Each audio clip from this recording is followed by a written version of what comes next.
And these issues have to be resolved as a part of the black male-female relations.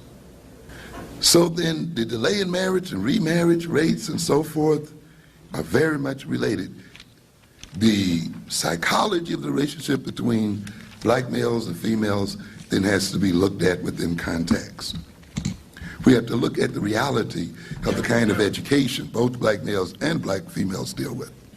We operate on assumptions about what is right behavior and wrong behavior in our relationship one to the other, what one should or should not do. And we really, as people, given the fact that we live in a very different social situation, have not really stopped to examine whether we should accept a lot of these moral rules and approaches that we do. They have not been brought up for examination.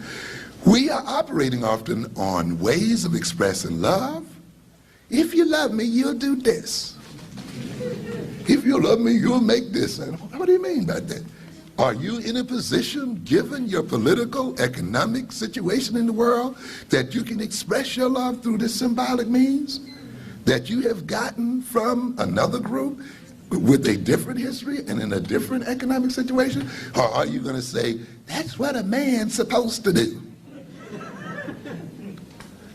A man, regardless of the reality of his economic, social, or political situation? Or men, that's what a woman is supposed to do? What kind of woman? Under what kind of circumstances?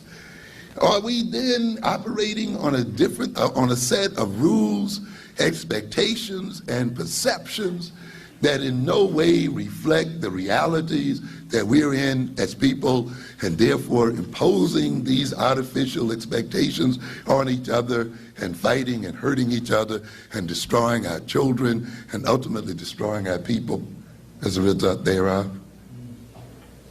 We got to ask that. And when you ask that and answer that, it's got to enter into the education of your children.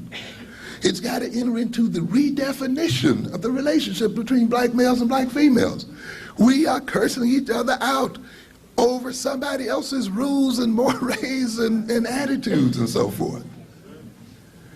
Often you see a culture lays these expectations down on us without qualification. And they said, well, if you're in this position, maybe you need to modify this in this sort of way. No, this is what a man is supposed to be. This is what a woman is supposed to do, no matter what happens.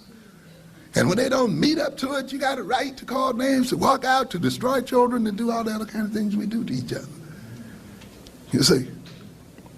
In other words, in society represents itself in people. And this society represents itself in us.